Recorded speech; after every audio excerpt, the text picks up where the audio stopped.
अस्सलाम वालेकुम dear students. मैं अब्दुल लतीफ़ जो चैनल में एक फ़िज़िक्स सिंपल के साथ। डियर स्टूडेंट, आज हम यूनिवर्सिटी फ़िज़िक्स के एक सब्जेक्ट मैकेनिक्स 1 के एक टॉपिक प्रोजेक्टाइल मोशन को पढ़ेंगे। इससे पहले हम एक लेक्चर 1 जो है यूनिवर्सिटी फ़िज़िक्स का मैकेनिक्स 1 पे दे चुके हैं। आज ये लेक्चर 2 है। लेक्चर 1 जो था वो था ट्रैक फोर्स पे, अब ये लेक्चर 2 जो है वो प्रोजेक्टाइल मोशन पे। अब प्रोजेक्टाइल मोशन किससे कहते हैं, इसकी डेफिनेशन क्या है? Projectile motion the motion of object in 2 dimension at a same time is known as projectile motion. अगर कोई भी ऑब्जेक्ट है जो at a time same time में एक ही वक्त में जो है तो मुख्तलिफ सिमत में वो मूव कर रहा है, तो ऐसे मोशन को जो है हम प्रोजेक्टाइल मोशन कहते हैं। अब एक ऑब्जेक्ट कैसे दो सिमतों में या दो तरफ में कैसे जो है वो जो मोशन करता है, उसके एग्जांपल्स क्या हैं वो देखते हैं।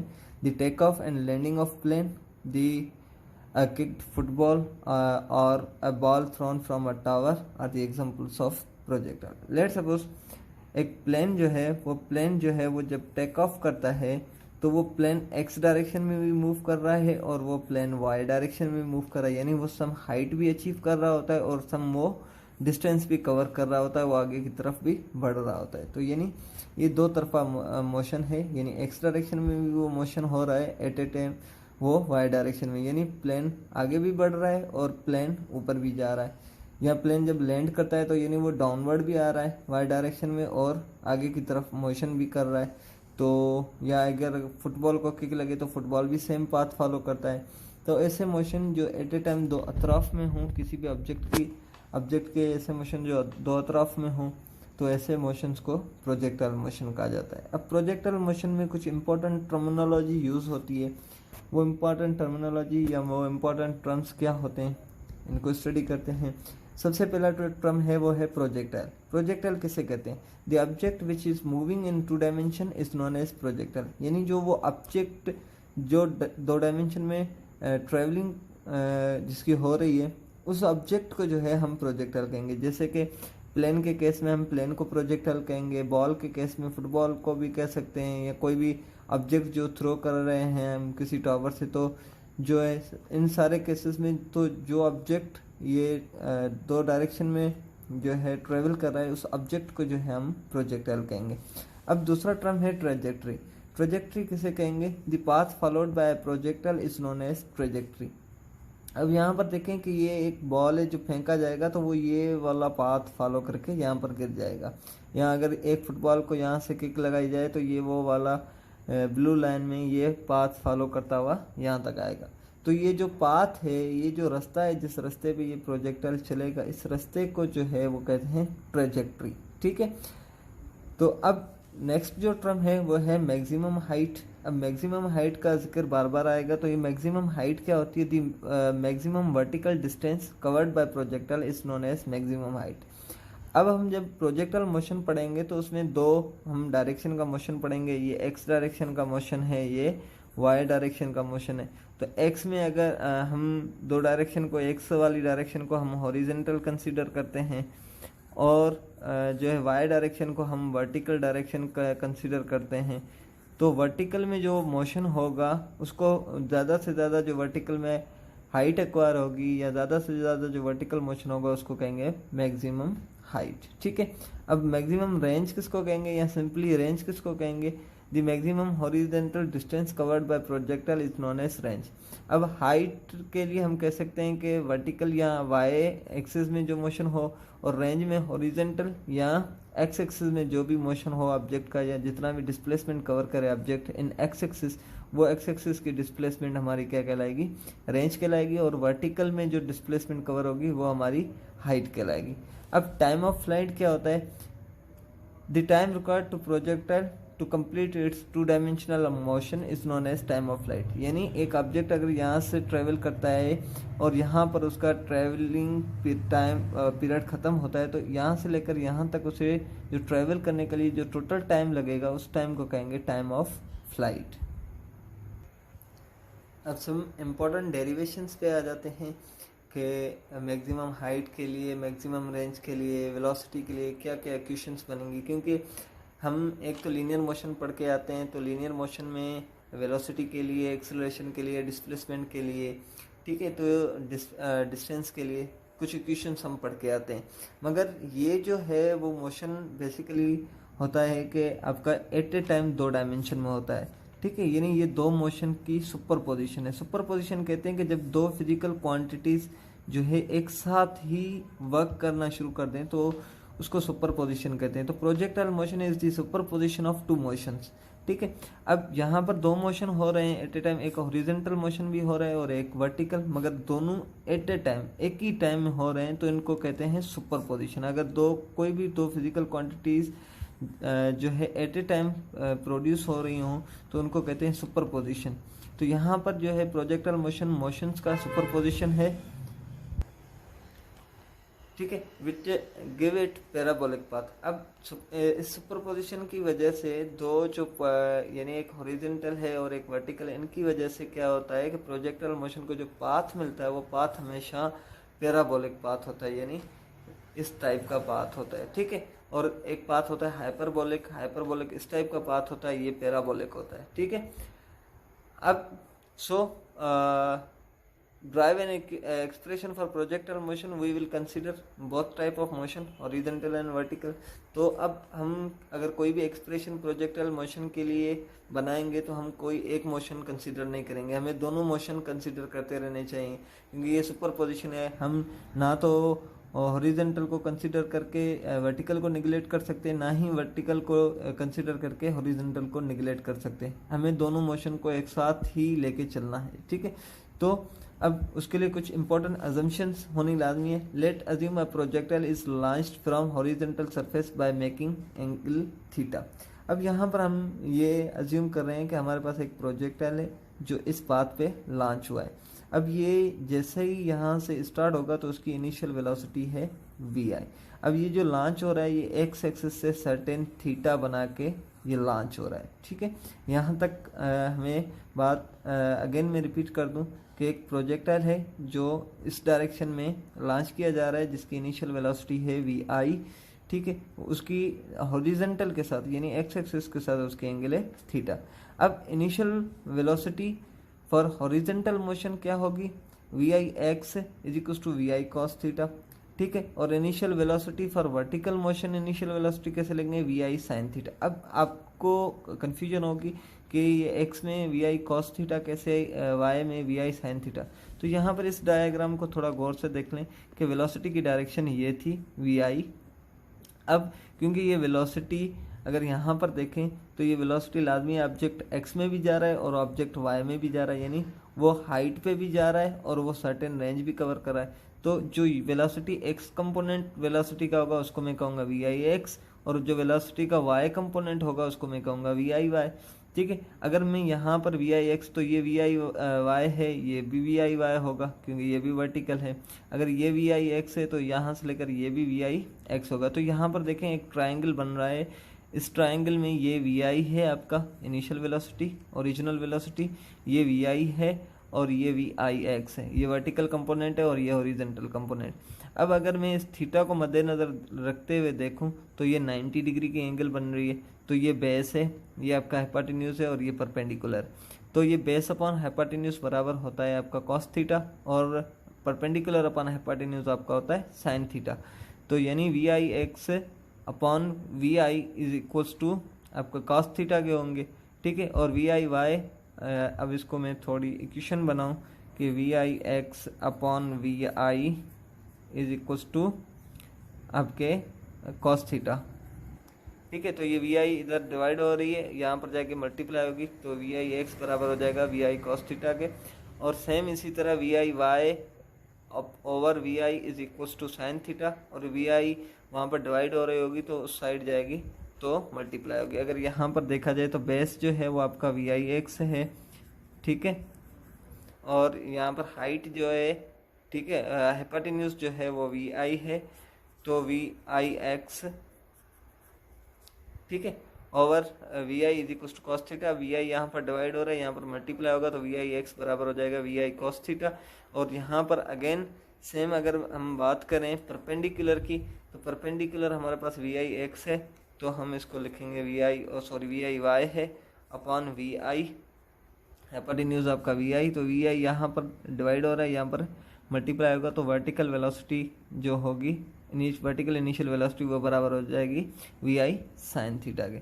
अब दूसरी जो मोस्ट इम्पॉर्टेंट अजम्पशन है वो यहाँ पर ये लेनी है कि एक्सेलरेशन इन हॉरिजेंटल मोशन जो होती है वो ज़ीरो होती है। अब लेट सपोज अगर कोई ऑब्जेक्ट यहाँ पर अगर देखें तो ये ऑब्जेक्ट जो हॉरिजेंटल में जाएगा उसको कोई भी सामने से रेजिस्टिव फोर्स नहीं मिल रही, कोई नहीं होती। हम एयर रेजिस्टेंस को निगलेक्ट कर दें तो बाकी सामने से कोई और फोर्स नहीं लग रही, तो जो इसकी इनिशियल वेलोसिटी होगी वही वेलोसिटी रहेगी, क्योंकि वेलोसिटी में चेंज तब आती है जब उस पर कोई ना कोई फोर्स लगे। अब एक्स डायरेक्शन में अगेंस्ट में कोई फोर्स नहीं लग रही, तो यानी initial velocity will be final velocity, so there is no acceleration.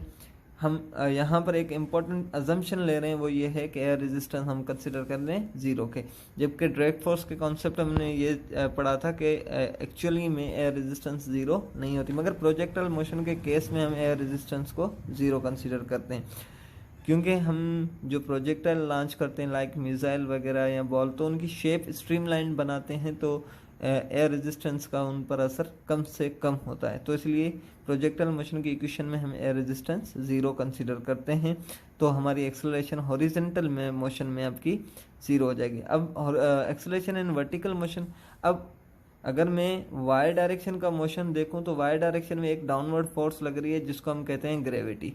अब ग्रेविटी की वजह से जो है वो वाई डायरेक्शन की वेलोसिटी में चेंज आ जाएगी, तो वाई डायरेक्शन में जो एक्सेलरेशन प्रोड्यूस होगी वो इक्वल्स टू होगी माइनस जी के, क्योंकि वाई डायरेक्शन में एक फोर्स लग रही है अर्थ की, ग्रेविटी होगी, ठीक है, तो वो ग्रेविटी की वजह से जो एक्सेलरेशन बराबर होगी वो माइनस जी के बराबर होगी। Object will be in free fall motion. Free fall motion में हमने पढ़ा है कि जो भी फ्री फॉल मोशन होता है उसमें फोर्स जो लगती है वो ग्रेविटी की लगती है। तो इन दो इक्वेशंस को हमने, ये हमारी इक्वेशन ए है और ये हमारी इक्वेशन बी है, इन दोनों इक्वेशंस को हमने ज़हन में लेकर आगे चलना है। अब हम अगर पोजीशन फाइंड करना चाहें हॉरिजॉन्टल डायरेक्शन में यानी एक्स डायरेक्शन में, कि अगर आप कहीं पर भी पोजीशन फाइंड करना चाहेंगे प्रोजेक्टाइल की पोजीशन क्या होगी, तो उसके लिए जो एक्सप्रेशन या इक्वेशन बनाएंगे वो कैसे बनाएंगे। As we know that projectile launch initial position X I is equal to zero. जब प्रोजेक्टाइल लॉन्च होता है तो जिस पॉइंट से लॉन्च होता है वहाँ पर एक्स आई यानी इनिशियल पोजीशन जो होती है वो आपकी हम क्या कंसीडर करते हैं, ज़ीरो कंसीडर करते हैं कि ये भाई ज़ीरो से प्रोजेक्टाइल लॉन्च हुआ है, अब कहाँ पर मौजूद है। And there is no acceleration in X direction, so acceleration भी एक्स डायरेक्शन में हमें पता है कि कोई भी रेजिस्टिव फोर्स अगेंस्ट नहीं होती, तो एक्सेलरेशन भी नहीं प्रोड्यूस होती, तो एक्सेलरेशन भी ज़ीरो है आपकी और एक्स आई भी आपकी ज़ीरो है। तो पोजीशन के लिए एक फार्मूला हमने लीनियर मोशन में जो पढ़ते हैं हम, वो है एक्स फाइनल यानी final position is equals to X initial plus initial velocity into time into 1/2 initial acceleration in X direction into T time का स्क्वायर। अब हमें पता है कि हमारे पास एक्सेलरेशन भी ज़ीरो है और इनिशियल पोजीशन भी ज़ीरो, तो यहाँ पर ये टर्म भी आपका ज़ीरो हो जाएगा और ये टर्म आपका पूरा ज़ीरो हो जाएगा, ठीक है। तो आपके पास सिर्फ बचेगा X final is equals to we I X into T. अब वी आई एक्स जो है वो हम पीछे पढ़ के आए हैं, वी आई कॉस थीटा होता है, तो एक्स फाइनल बराबर होता है V I cos theta into T. अब हमें किसी भी पॉइंट पे अगर पोजीशन फाइंड करनी है तो हमें इनिशियल वेलोसिटी पता होनी चाहिए, हमें एंगल पता होनी चाहिए और हमें टाइम पता होना चाहिए कि कितने टाइम के बाद जो है हम उसकी पोजीशन फाइंड आउट करना चाहते हैं। अब सेकंड कंडीशन जो है कि हमें वर्टिकल डायरेक्शन में पोजीशन अगर फाइंड करनी है तो उसके लिए इक्वेशन कैसे बनाएंगे। As we know when projectile launch the vertical displacement at initial is zero. अब अगर सेम सिचुएशन है कि अगर एक ऑब्जेक्ट यहाँ से लॉन्च होता है तो उसकी वर्टिकल में यहाँ से जैसे होगा तो उसकी जो है वाई इनिशियल यानी इनिशियल हाइट भी ज़ीरो होगी, क्योंकि वो ग्राउंड से लॉन्च होता है तो उसकी हाइट ज़ीरो ग्राउंड पर होती है, ठीक है। तो वाई इनिशियल ज़ीरो होता है। एक्सेलरेशन हमें पता है कि वर्टिकल कंपोनेंट में एक्सेलरेशन बराबर किसके होती है, माइनस जी के। तो इस इक्वेशन में जो है फाइनल डिस्प्लेसमेंट की equation Y F is equal to we I Y into T plus Y I plus 1/2 A T square में अगर हम वाई आई की जगह ज़ीरो रख दें और हम ए की जगह माइनस जी रख दें तो फाइनल जो है हमारे पास वर्टिकल डिस्प्लेसमेंट रहेगी वो आएगी V I Y into T plus 1/2 minus G T square. अब वी आई वाई जो बेसिकली है वो है वी आई साइन थीटा, जो हम पीछे इक्वेशन बी में पढ़ के आए हैं, ठीक है, इंटू टी माइनस 1/2 जी टी स्क्वायर। ये है कि आप इस इक्वेशन की मदद से आप क्या फाइंड कर सकते हो, जो है वाई डायरेक्शन में यानी वर्टिकल डायरेक्शन में ऑब्जेक्ट की या प्रोजेक्टाइल की पोजीशन फाइंड कर सकते हो। अब टाइम ऑफ प्रोजेक्टाइल मोशन कैसे फाइंड कर सकते हो? Time of projectile motion can be calculated by using equation 1। अब इक्वेशन 1 जो है वो इक्वेशन 1 यहाँ पर जो थी वो थी final position is equals to we I cos theta into T. यहाँ पर टी मल्टीप्लाई हो रहा है और V I cos theta multiply हो रहा है टाइम के साथ, इधर जाके क्या होगा, डिवाइड होगा। तो एक्स एफ के साथ वी आई कॉस थीटा को डिवाइड करेंगे तो हमें टाइम मिल जाएगा आपका किसी भी पर्टिकुलर पॉइंट पे।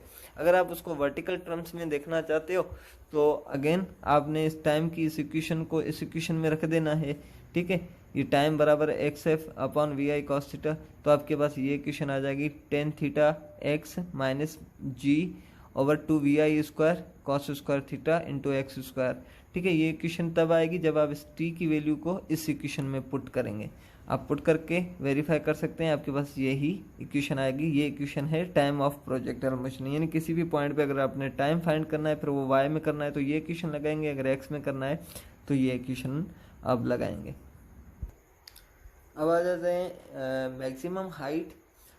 पीछे जो हम जो है डिस्प्लेसमेंट इन वाई डायरेक्शन में पढ़ के आए हैं यानी इक्वेशन 2 में, वो थी हाइट एट एनी पॉइंट। अब हम हाइट मैक्सिमम हाइट फाइंड करना चाहते हैं, यानी सबसे ज़्यादा वर्टिकल डिस्प्लेसमेंट कहाँ पर होगी। So if we want to derive an equation for the maximum height we have to keep in mind two important terms, ठीक है। Final velocity of projectile will be 0 at maximum height. Final velocity जो होती है वो maximum height पे जब object आपका let suppose यहाँ से ऑब्जेक्ट आपका लॉन्च हुआ, ये आपकी मैक्सिमम हाइट, तो यहाँ से ऑब्जेक्ट जैसे जाएगा यहाँ पर जैसे ही पहुँचेगा मैक्सिमम हाइट पे तो उसकी फाइनल वेलोसिटी क्या हो जाएगी, 0। फिर उधर से अगेन वो वापस गिरना शुरू कर देगा। तो मैक्सिमम हाइट पे फाइनल वेलोसिटी 0 होती है, वी एफ 0 होती है। एक्सेलरेशन जो बराबर होती है वो बराबर होती है माइनस जी के, ठीक है। Acceleration of projectile at maximum height is equals to minus G. So we note the third equation of motion हम पढ़ के आए हैं, इंटरमीडिएट में भी पढ़ के आए हैं, मेट्रिक क्लास में भी पढ़ के आए हैं कि V F square is equals to we I square plus 2a। अब वी एफ हमारे पास 0 है, ए माइनस जी के बराबर है, ठीक है। और आपकी जो है इनिशियल वेलोसिटी जो है वो वर्टिकल, क्योंकि हम मैक्सिमम हाइट फाइंड कर रहे हैं, हाइट वाई डायरेक्शन में होती है, तो we I Y is equals to we I sine theta. अब इस इक्वेशन में हम ये वैल्यूज़ रखेंगे, वी एफ की जगह 0 रखेंगे, वी आई की जगह वी आई साइन थीटा रखेंगे, और आपके बाद 2a की जगह हम जी रखेंगे, ठीक है, और एस की जगह हम एच रखेंगे, हाइट रखेंगे। तो अगेन आप यहाँ पर देख सकते हैं 0 का स्क्वायर 0 होता है, ये स्क्वायर वी आई स्क्वायर साइन स्क्वायर थीटा हो जाएगा माइनस 2gh हो जाएगा। अब 2gh यहाँ पर माइनस का यहाँ पर जाएगा तो प्लस का हो जाएगा।